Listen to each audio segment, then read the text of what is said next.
Does this sound familiar? So you messed up. Maybe it was a small mistake. Maybe it was a big mistake. You can't seem to stop replaying the situation over and over again in your head. You know you're better than this, and you're having a hard time letting go of that mistake.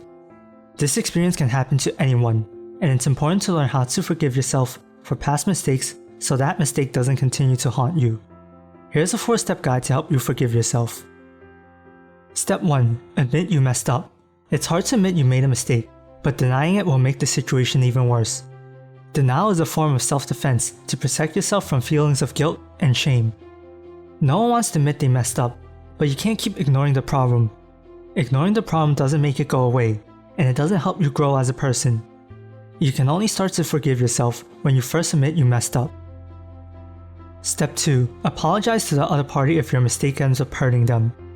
If your mistake only involves yourself, you don't have to worry about this step. If your mistake ends up damaging the relationship, you'll instinctively want to fix it.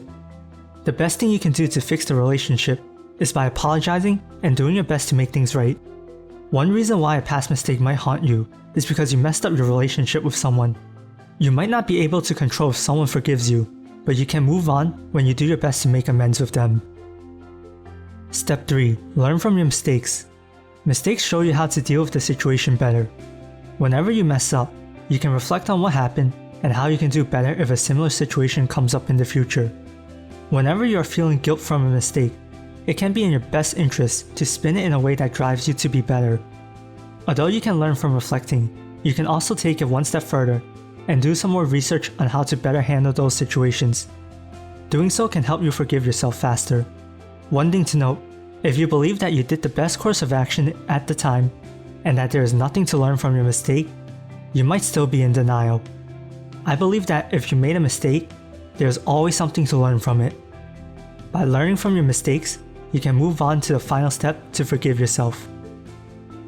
Step 4. Do something to redeem yourself. No matter what your morality may be, you have a sense of justice. We all want to balance the scales and make things right. If someone does something wrong, they get a punishment and they are forgiven after they complete their punishment. This concept applies to forgiving yourself, but you won't exactly be punishing yourself to make things right. You will be trying to fix that wrong with a right. For example, if you lost money from a bad investment, you can redeem yourself by making that money back from either working more or doing a due diligence to make better investments. If you are haunted by a time where you messed up a social interaction, go out there and interact with people more until you are comfortable in those situations. The lessons you learn from step 3 will greatly help with this step. Once you redeem yourself, you will eventually forget about your past mistakes. That past mistake will be a thing of the past since you grew as a person from that experience. You corrected your mistakes and hopefully you will never mess up the same way again. Step 5. Go to therapy. I said this was a 4-step guide, but this is like a bonus last step if the previous 4 steps still aren't helping. If you're still feeling haunted by your past mistakes, even after doing everything you can to forgive yourself, you should seek professional help. Let's go through an example to showcase this step-by-step guide. Let's say Jim recently put some of his own hard-earned money on speculative investments. He lost most of his money, and this mistake has been haunting him. He feels terrible for making this mistake, and he keeps wondering what-if scenarios where he didn't mess up. The first thing Jim needs to do is to admit he messed up and it was his fault that he went with that investment. He didn't do his due diligence and he paid the price.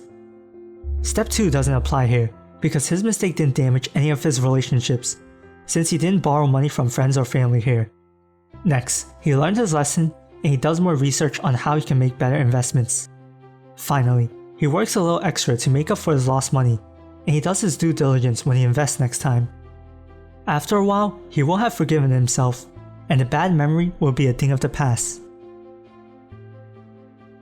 Have you ever struggled to forgive yourself? Leave a comment below and check out this video on letting go of the past if you are having trouble letting go.